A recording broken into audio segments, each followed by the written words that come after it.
Entretien donc enfin, ça fait un moment. Ça fait plusieurs fois. Ça fait un moment, Galbraith. Non, tu m'as déjà fait parler. C'est vrai, mais là, ça va être vraiment. On va retracer tout ton parcours, toute ta carrière.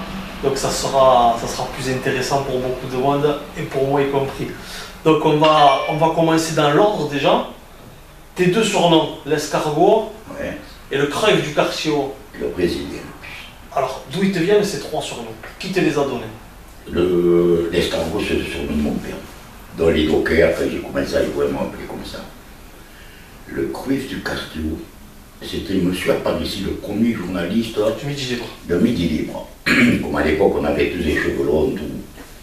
Voilà, on appelait le crève du quartier haut. Et le deuxième surnom, le président, c'est Jacques Couture. Alors lequel tu préfères des trois? Moi, le président, l'escargot, parce que c'est le surnom de mon père, c'est un héritage.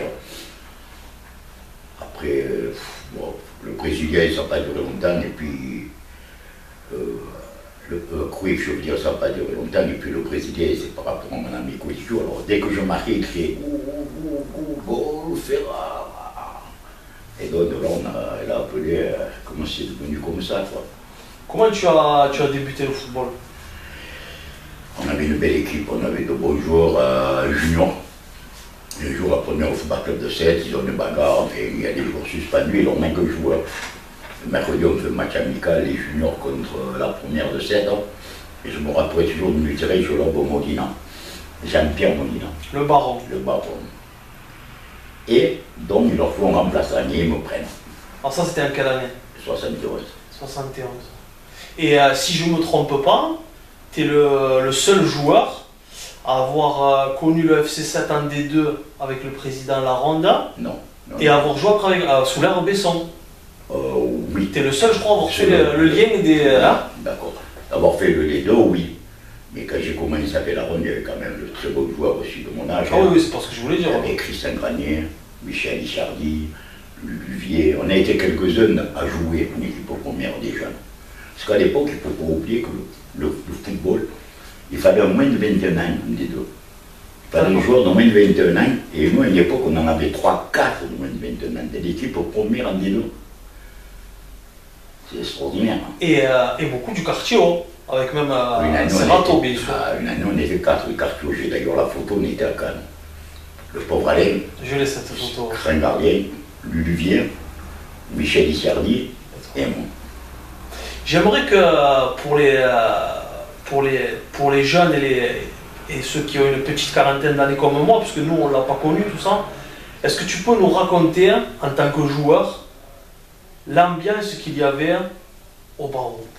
On ne peut plus comparer. À l'époque, il n'y avait pas de football à la télé. Beaucoup moins de football. On avait un match de Coupe d'Europe tous les mercredis. Le dimanche, c'était on mange la macaronade, on monte au stade. À 5 h on descend, on va promener avec la femme au centre-ville. C'était la sortie du dimanche, quoi. Il n'y a rien de comparable. Puis à l'époque, la ville était populeuse. Il y avait beaucoup de gens, des ouvriers, il y avait beaucoup de dockers, beaucoup de pêcheurs, beaucoup d'entreprises. Maintenant, notre ville, si on regarde bien tous nos jeunes, c'est tellement cher à partir de 7 ans. On a beaucoup de retraités que ça n'intéresse plus le sport, ni le football, ni le volley, ni le waterpolo. Je veux dire, c'est pas que le football. Puis je pense qu'à l'époque, quand tu allais voir un match dans un village, il y avait toujours 300, 400, 200 spectateurs. Tu vas mettre, il n'y a plus personne. C'est la télé, il y a tellement de football que les gens ne se déplacent plus. Tu vas aller voir jouer 7 heures. n'importe qui. Et en même temps, la télé est à Manchester City, Liverpool. Ah, mais on ne peut plus comparer. C'est la définition du vrai supporter. Le vrai supporter, normalement, est toujours là. Il n'y a pas de vrais supporters en France. Les supporters sont devant la télé en France. À part Lens, quelques autres stades où il y a des supporters. Marseille et Saint-Etienne. Marseille, M. Lefada. Ils ont fait Saint-Etienne à une époque.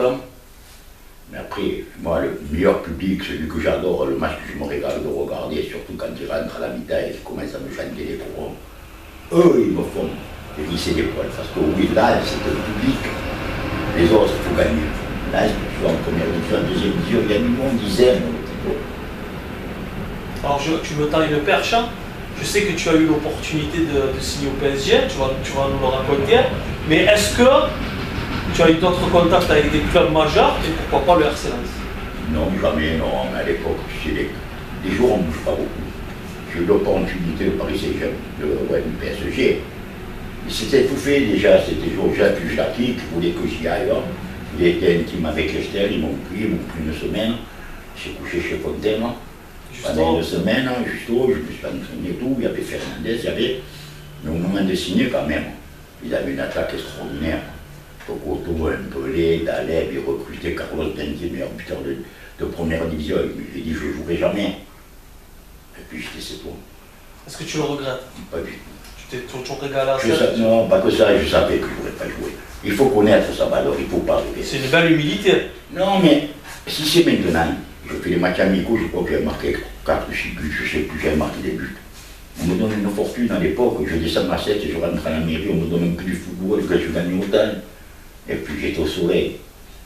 Tu la connais l'histoire, la langouste sous la pluie, tu veux que je te la raconte? Toujours. C'est 20 ans après ça, quand je vais faire le transfert de Sylvain Sanson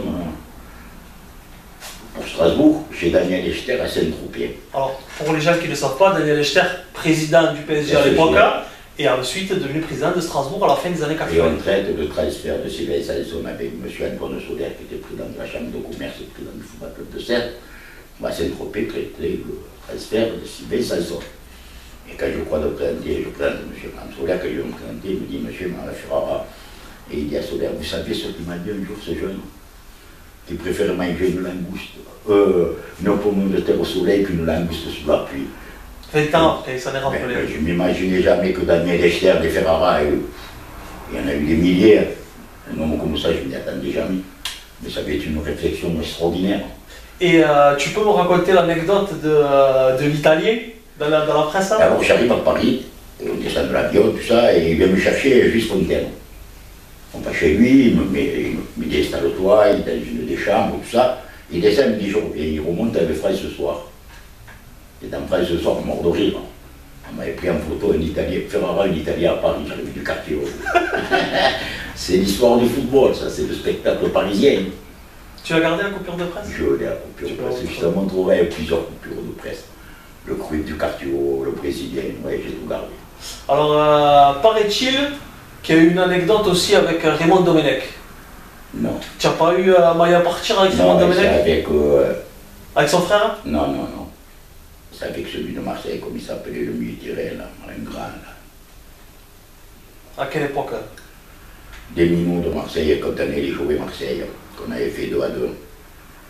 Et que Bob Pilet, comme il s'appelait, il était grand, milieu tiré, un bon joueur. Bracci? Bracci. Et moi, ce jour-là, on me demande de jouer arrière latéral. Premier match de ma vie, je fais arrière latéral. On me dit, ouais, il faut marquer au Larimiche. Marquer au Larimiche. Mais Yves, si je pars à ma place, je dis, quoi, je ne joue pas. Et je dis, non, non, il me dit, je vais faire monter Pousseau au milieu et toi, tu vas me marquer au Larimiche parce qu'à 7, ils nous ont ingriné, ouais, il faut que tu essaies de me le prendre. Il m'a expliqué comment il jouait, je l'ai pris. Et Bracci m'a donné une fois, ils m'ont fait mal au petit Pousseau. À la deuxième, je partais quoi, je l'ai attrapé par les cheveux, j'ai dit, écoute, après, je ne veux pas que tu touches au produit, je gagne que sur le terrain à Marseille. Je vais faire voir que tout le tueur que tu as à Marseille, je vais faire voir que tu es une PD. Voilà l'histoire. Du Ferrara dans le texte. Ferrara. En fin de carrière, hein, parce qu'à la fin de carrière, après, j'étais un peu plus. Les gens me craignaient un peu plus. Fin de carrière, avec une belle note aussi, la victoire en Coupe de l'Hérault contre la Payade, avec les Passy, les Ferraoui, les Laurent Blanc, il y avait du monde en face aussi. Mais à 7, il y avait une grosse équipe aussi. Là, il y avait les vieux de la vieille. Sabatier, Isola, Miramont, Sibio, Ferrara, puis tu pouvais mettre n'importe quel jeune, après ça brillait, quoi. Les petits Pousseaux, tout ça, mais on les a battus, et la Ligue, le district, le mec était, croyait qu'on peut aller gagner, ils m'ont jeté la coupe. Hein. Ah, c'était sûr avec le son. Mais c'était pas grave, on avait gagné, on avait vu voir qu'on était meilleurs que les Blancs, les frères Passy, Guédé, Faraoui. Ils n'avaient pas touché le ballon. Ça, c'est notre fait de guerre à tous, au vieux gaguet. Et c'est là que Besson a été très intelligent. Quand on a décidé tous que, décidé, ou la vie nous a fait décider, ou le football nous a fait décider qu'on ne pouvait plus trop jouer en premier, on n'avait plus nos places. Il arrivait des super joueurs. Et il nous a dit, bon, je vous garde, on va jouer avec la réserve, remontez-moi la réserve. On est reparti, division d'honneur, on est monté en D3. C'est ces années où on avait la D2 et la D3. C'est fou. Et ça, c'est grâce à des mecs comme Miramont, Sabatier, Isola. J'en oublierai, ce qui me gêne, ce que j'en oublie parce que, mais enfin, ce que j'ai toujours suivi, c'est ces quatre, quoi. Et avec d'autres jeunes, c'est toi, notamment, je pense à Jean Tamayo aussi. Ah, Tamayo, Ballester, putain, le pauvre Jean Ballester. Une belle petite Pozoul aussi, qui a joué avec vous. Mais c'est pas les toi. Oui, oui, mais il était avec vous. Mais il y avait aussi, après Blanca, il y en a eu des jeunes 7 qui jouaient, le petit, comment il s'appelle, il y en a eu plein de joueurs qui jouaient à 7. Que peut-être on n'aura pas fait leur but, il y en a qui auraient pu jouer quand même en Dido. On parle, on discute comme ça, on mélange tout, mais on s'en fout, l'essentiel c'est qu'on discute avec passion.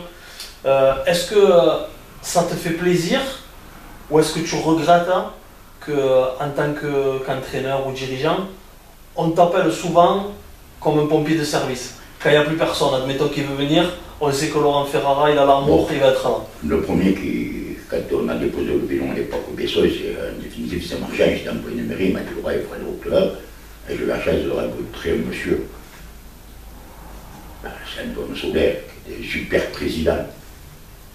Moi, un temps après, là, on m'a mis manager, et là, je suis tourné le club. On était en D2, bon, la mairie n'a pas suivi, on a été obligé de descendre. En tant que joueur, le président qui m'a fait le plus, ça a été Besson, Georges. Il y avait un comité directeur fantastique, je passais des moments extraordinaires, Jacques Bonnier, Robert Siani, Norbert Ferrara, Taboni, Bruvet. Ça vivait le football, quoi. Et en plus, on avait la chance d'avoir 3000, 4000 au stade. C'était le football de 7. Et puis, malgré toutes les critiques, tous les reproches qu'on ait pu faire à Besson, c'est celui qui a fait les plus belles équipes, quand même. Il y a même, on aurait pu passer à 7 à avoir Eric Renon, Bâtonnier, Chaef, Pinezan, Segura, Krauser, c'est très gros joueur. Davis.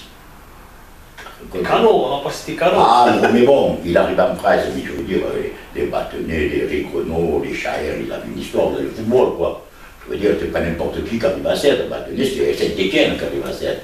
Chaer, c'était Saint-Étienne-Auxerre, les Davis, c'était Strasbourg. C'est-à-dire, c'est les joueurs qui avaient marqué leur temps, quoi. Mais celui qui m'a le plus marqué dans l'histoire, il faut pas que c'était ce nom. Qui est? Un libéron, Lucien Luxac. À tes débuts? À mes débuts.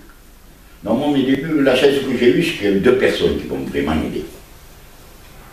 Ça a été Jean-Pierre Mondina dans les ballons et Renan Grelot. Après, il y a eu Claude, après on est devenu amis avec Claude. Claude Galadbuc. Mais les 2 plus anciens, c'était René Andréo et Mondina. Donc, eux, ils m'ont vraiment aidé à sortir. Après, il est arrivé tout ça, là. T'apprenais avec eux, quoi. Après, j'ai appris avec Milo. Puis, un Takataka, celui qui m'a le plus appris, c'est Christian Coste. Voilà, là, c'est des joueurs qui t'amènent. Quand tu te renforces avec des gens comme ça, tu apprends. Milo est arrivé, c'était un technicien, mon père, c'était des joueurs extraordinaires. Quand tu as la chance de jouer avec des gens comme ça, ils t'apprennent. Rien qu'en regardant, ils t'apprennent. Alors, il me semble que de l'histoire du FC7 en D2, tu es le C3 de naissance, le meilleur buteur. On le dit. C'est une fierté pour toi ou c'est anecdotique? C'est une fierté quand même. Je ne peux pas dire que c'est pas vrai que ça ne me fait pas plaisir. Même si je n'ai pas été le meilleur, c'est moi qui ai mis le plus de buts. Et je pense que je suis celui qui met à 7 qui fait le plus de matchs en D2. J'ai eu la chance de jouer jeune et j'ai eu la chance de jouer âgé. Il y a des mecs comme Christophe Roux, d'or, je ne peux pas citer comme vous, ont été meilleurs que moi footballistiquement. Mais moi j'ai eu la chance de commencer en D2 et de finir en D2.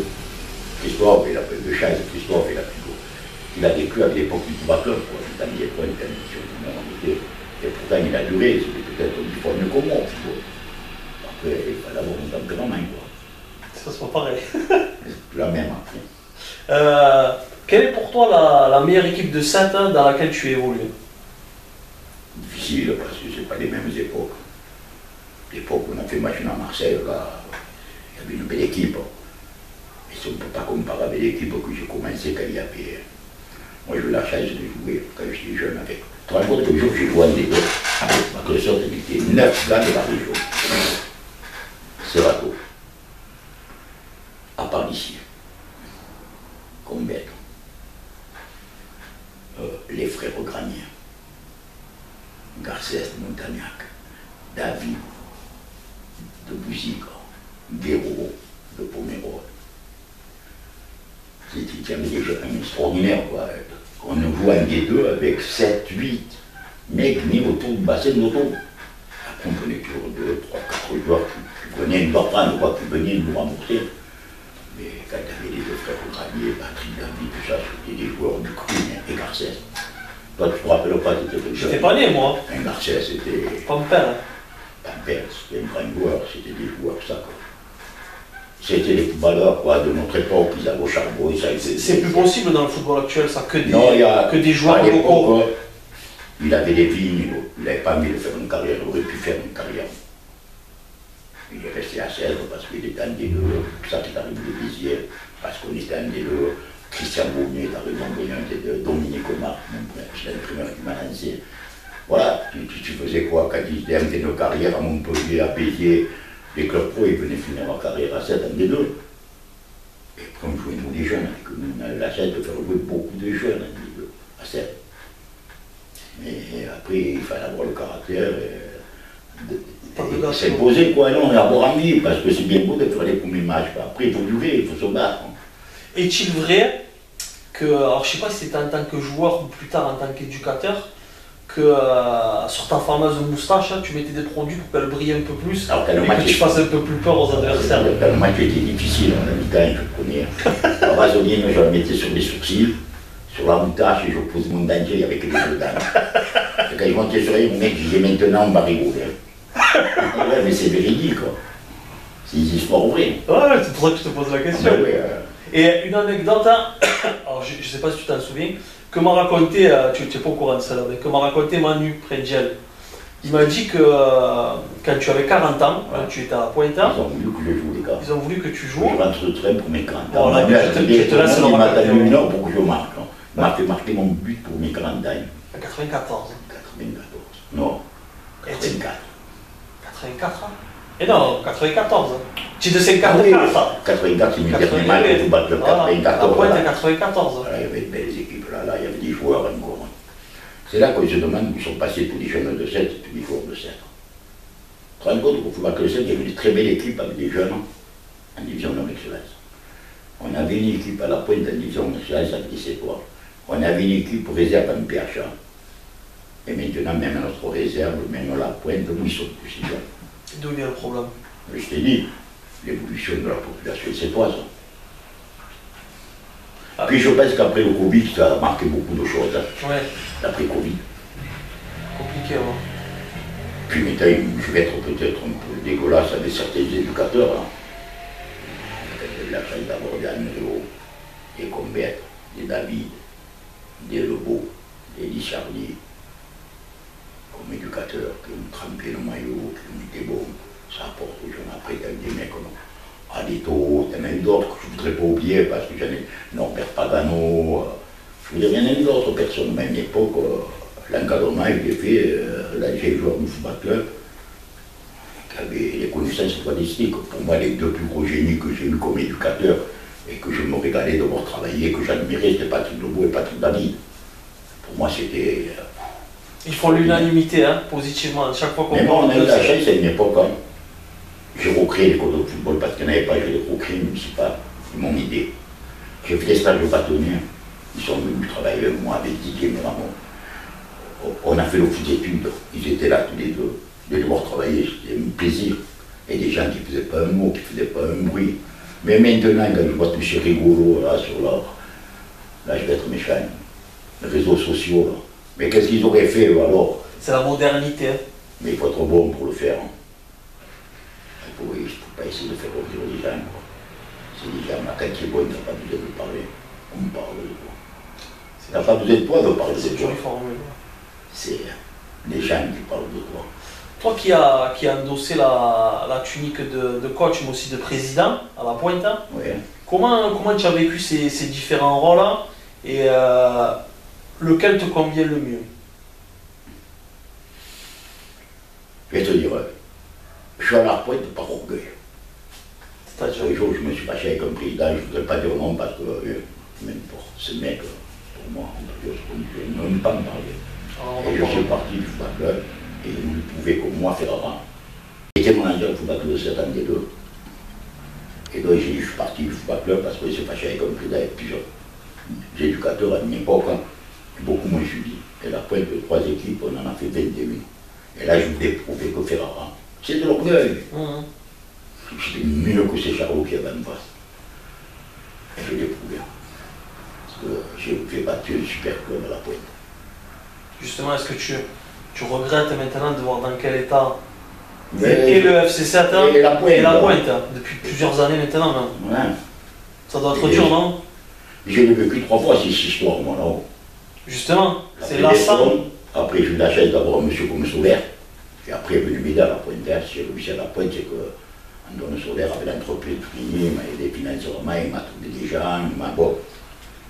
Après, quand j'ai arrêté la Pointe, parce que même on était fatigué, parce que moi je ne restais pas plus de 3 ans entraîneur.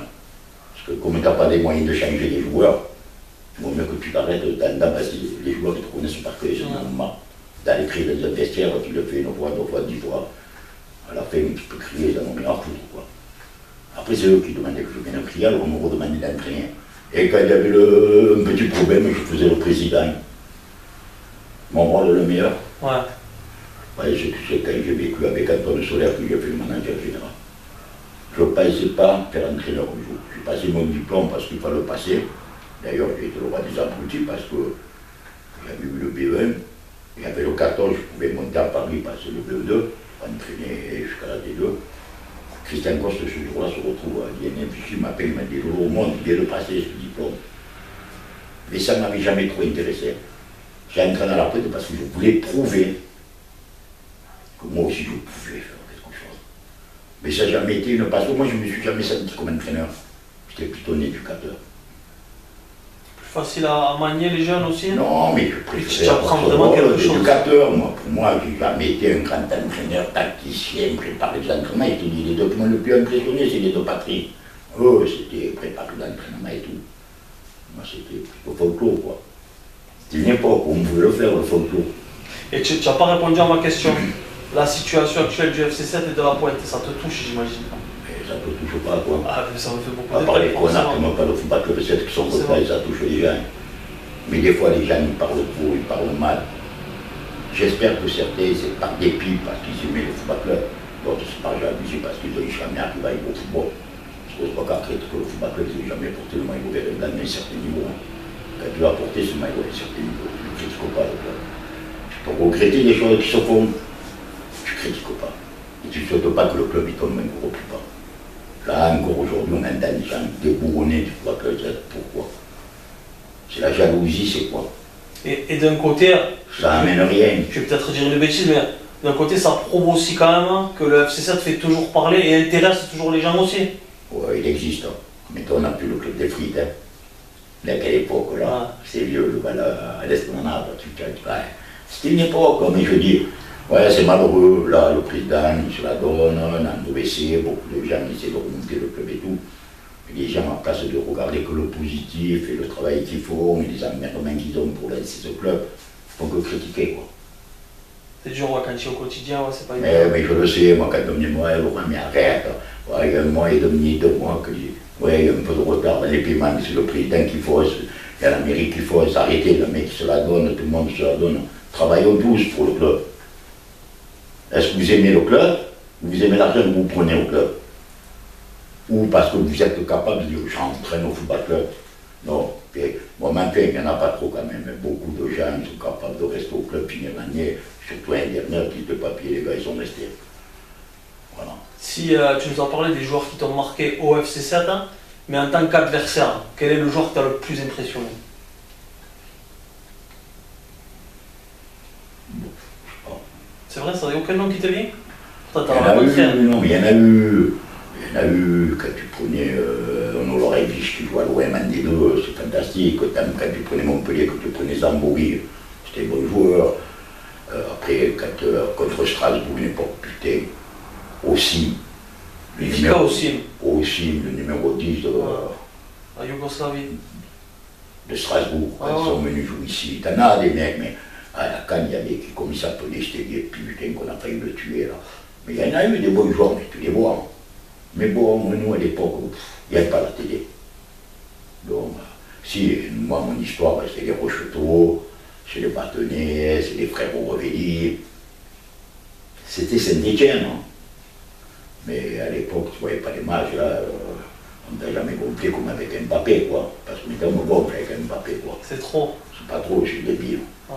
C'est un très bon joueur, c'est la grande classe, mais les journalistes, ils me gonflent avec lui.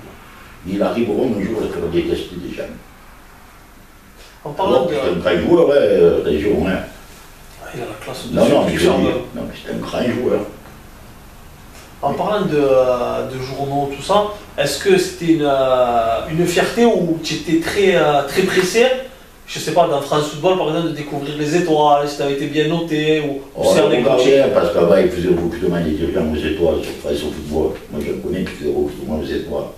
C'est content quand tu vas à Marseille, que tu as 6 étoiles sur 6, que tu n'as jamais joué à rien, bien sûr que le lundi quand tu vois ça, le mardi, France Football. Mardi. Il y a de l'orgueil, c'est sûr que quand tu ouvres Midi Libre, quand tu as sa photo en grand, quand tu au criage, quand il y a marqué Ferrara, encore et toujours oui. Mais bien sûr que c'est un orgueil. Mais bien sûr que tu es heureux de voir ça, tu ne peux pas dire que c'est insignifiant.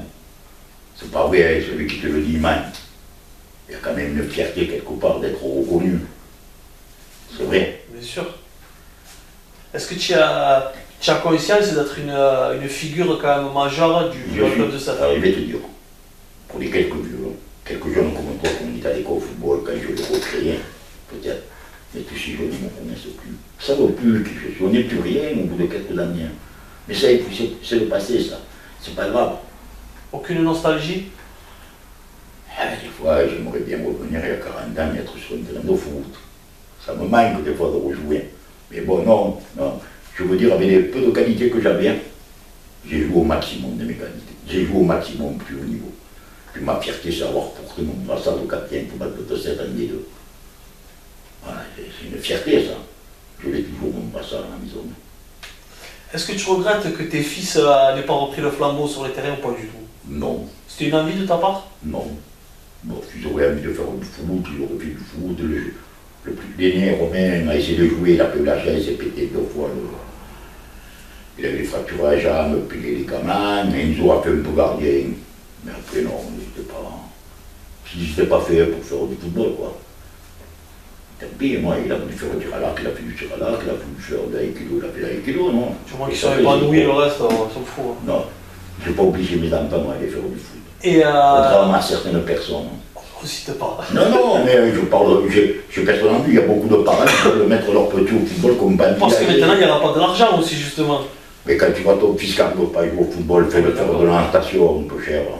Ne le rends pas ridicule sur un terrain. En plus, il est petit, il n'est pas très beau. Et qui vient avec un qui se régale et qui court, c'est pas grave. Il y a des petits, tu sens qu'ils n'ont pas envie d'être là.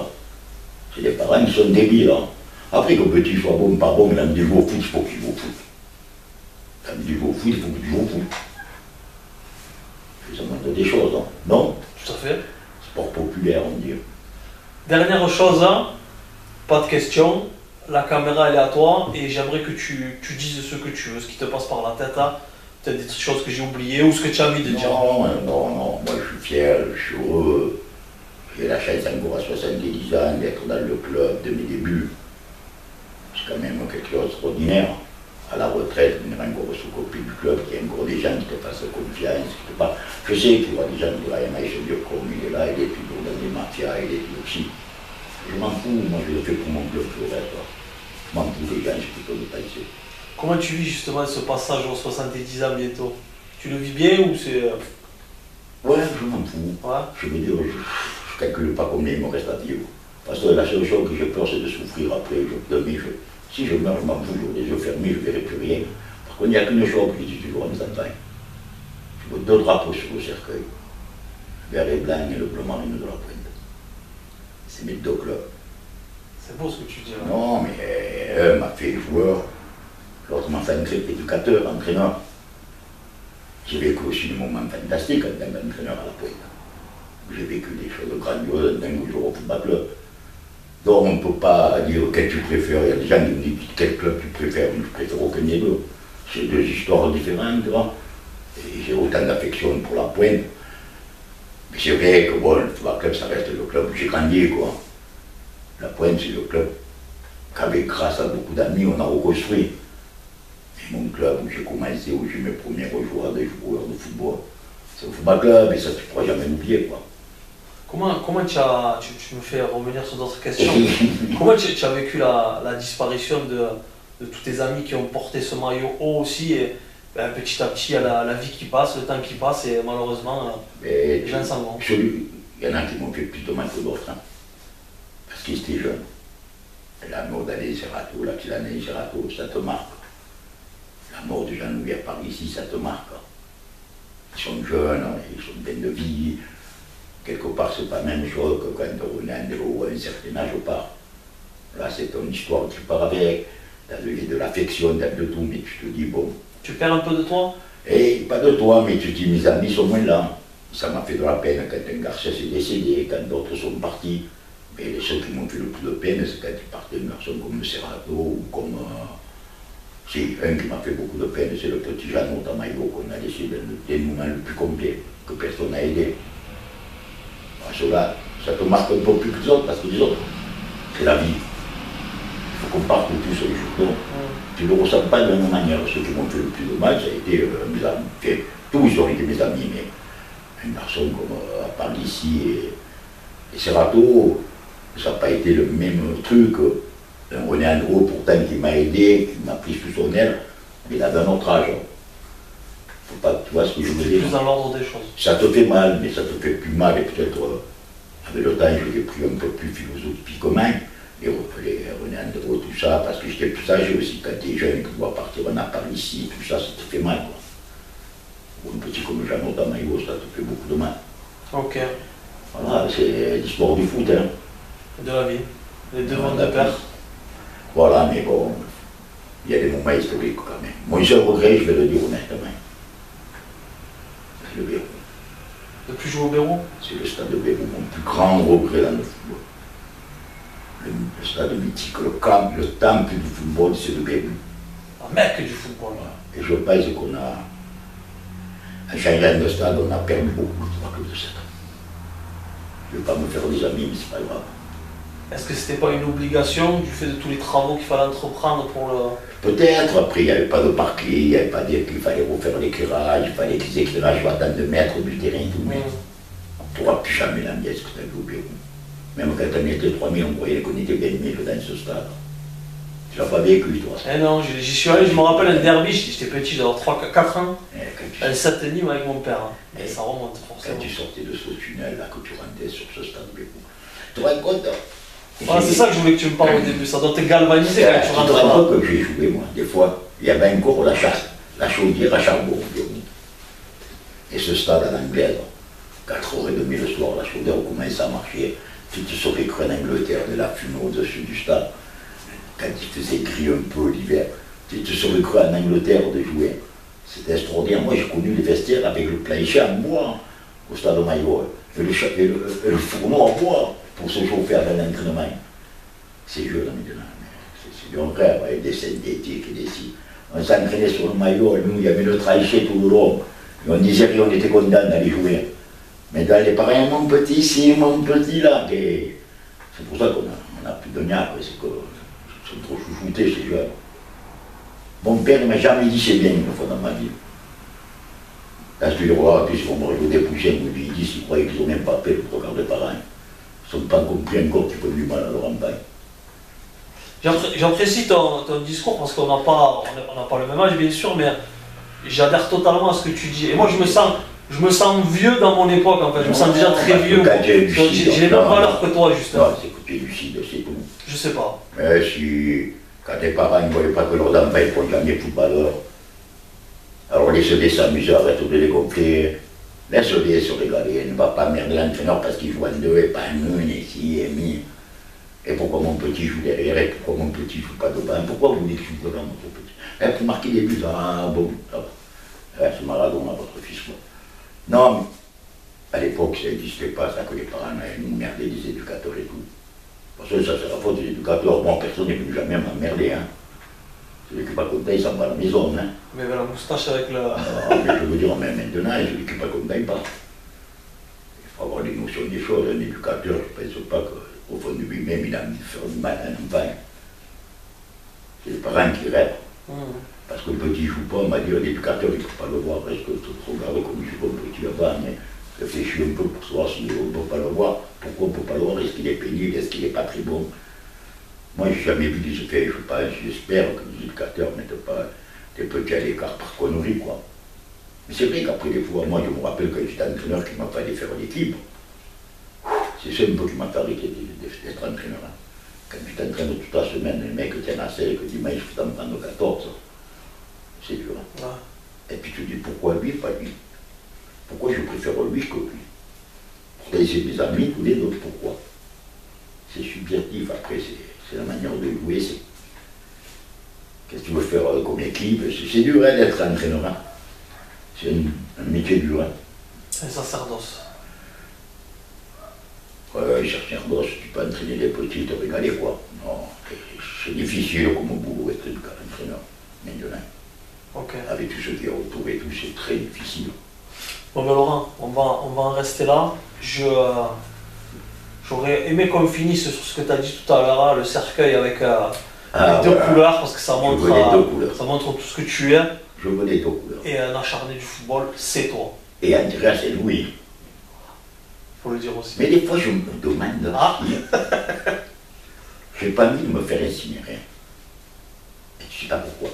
Et donc, je voudrais que je te descende au bébé chaque fois qu'un petit homme me dise t'as un cul et faire rien gros là. Ça serait le bon chat. Tu emmerderais même les gens alors que je serais plus là non plus. Encore au Seigneur là, Merci beaucoup.